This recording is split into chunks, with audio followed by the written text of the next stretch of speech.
Hai kamu orang semua, apa kabar? Semoga kita sehat dan semoga kita terhindar dari penyakit yang menular sekarang ini, yaitu COVID-19. Oke, hari ini saya mau berkongsi cerita tentang case pembunuhan seorang gadis Jepun, yaitu kisah pembunuhan Junko Furuta. Bagi saya, kisah ini sangat tragis, sangat menyedihkan, sangat bikin panas, dan sangat tidak berkemanusiaan.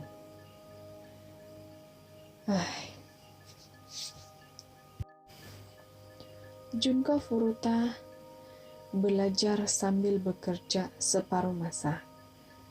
Dia dilahirkan pada 22 November 1971. Junko di sekolah merupakan gadis yang sangat cantik, pandai, sopan, dan mempunyai pendirian yang kuat karena dia tidak mudah terpedaya dengan kegiatan yang tidak baik seperti merokok, meminum. Junko hanya menggunakan basikal untuk pergi dan balik dari tempat kerjanya. Suatu hari itu, Junko telah habis bekerja dan dia ingin balik ke rumahnya. Tiba-tiba, dia telah dilanggar oleh seseorang yang tidak dikenali. Orang itu terus berlalu dan tidak menoleh ke belakang, sehingga Junko terjatuh dari basikalnya. Tidak lama kemudian, datanglah seseorang menolong Junko dan menawarkan diri untuk menemankannya untuk balik ke rumah. Junko menerima perlawanan itu karena dia mengenali lelaki itu. Lelaki itu merupakan rakan sekolahnya yang bernama Hiroshi Miyano. Mereka berjalan sambil bercerita. Tanpa disadari oleh Junko, Hiroshi telah membawanya di kilang lama yang sudah tidak beroperasi. Di sana, Hiroshi telah mengutuk Junko. Jika Junko tidak mengikuti arahannya, dia akan menyuruh kumpulan mafia Yakuza untuk membunuh Junko. Hiroshi ini merupakan ahli kumpulan Yakuza. Semua telah direncanakan oleh Hiroshi. Lelaki yang melanggar Junko merupakan rakan Hiroshi.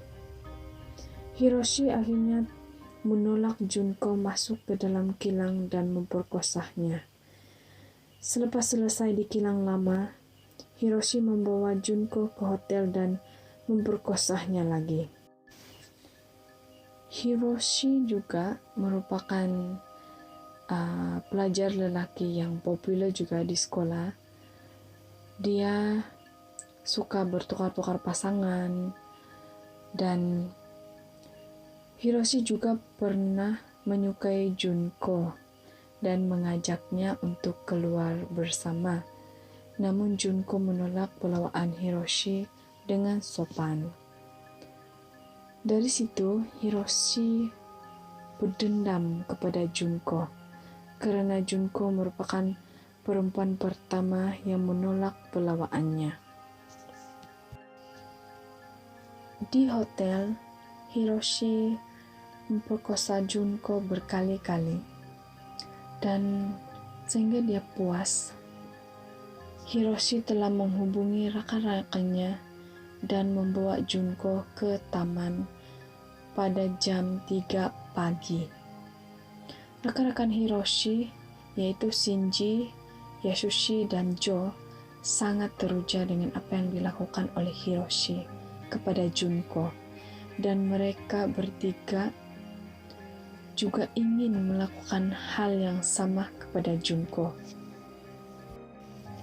Hiroshi telah membawa Junko ke rumahnya.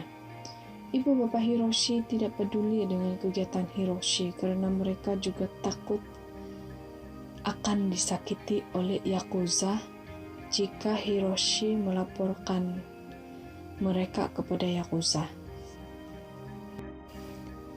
Setelah Junko beberapa hari tidak pulang ke rumah, akhirnya ibu bapak Junko melaporkan kepada polis tentang kehilangan Junko.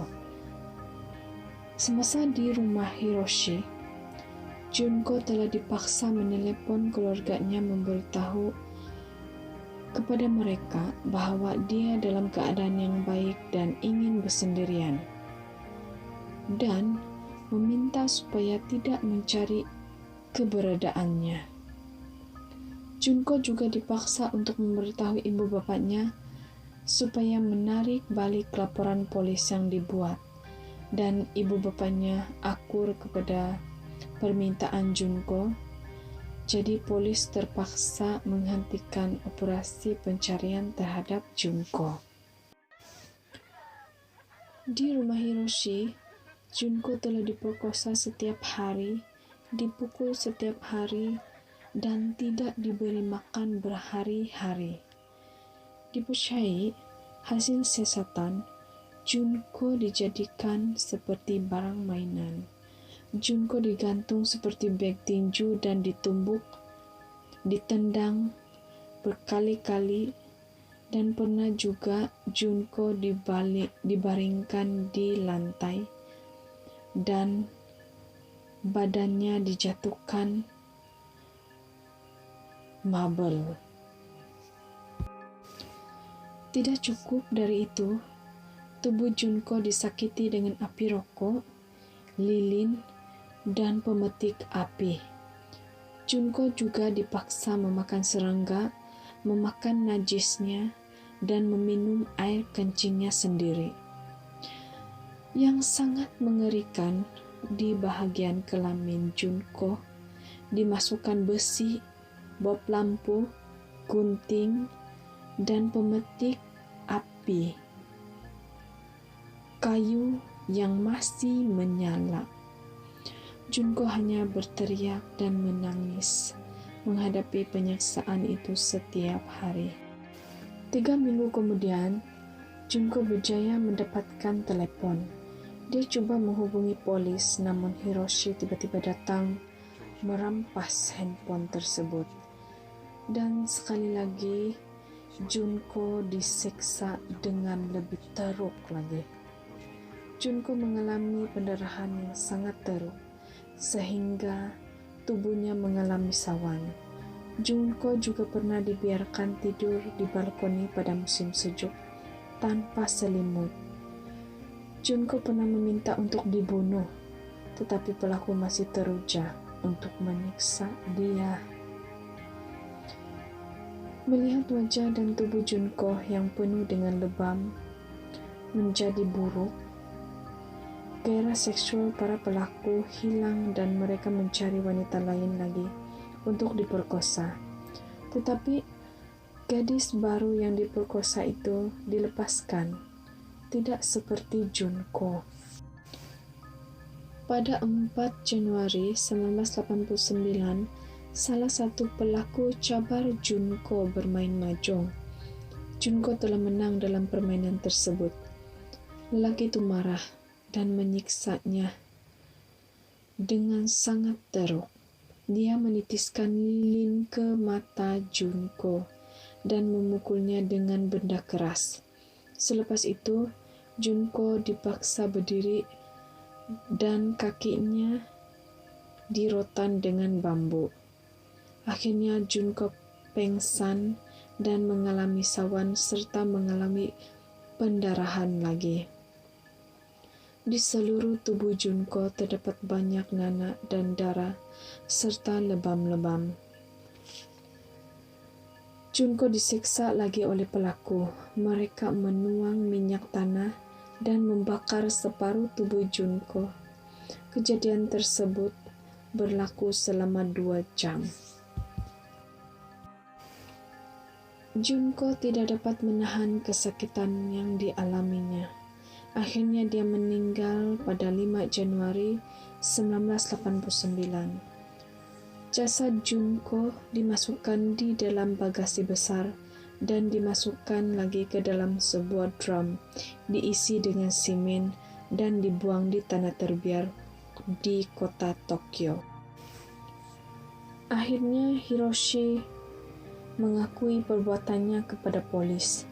Dia menceritakan bahwa dia telah menyiksa Junko Furuta selama 44 hari. Pelaku telah dijatuhkan hukuman penjara masing-masing 8 tahun bagi 3 daripada mereka, manakala Hiroshi sebagai ketua pembunuhan dijatuhi hukuman selama 17 tahun, namun dia membuat rayuan supaya hukumannya diringankan. Hakim sebaliknya menaikkan tempoh penjara daripada 17 tahun kepada 20 tahun.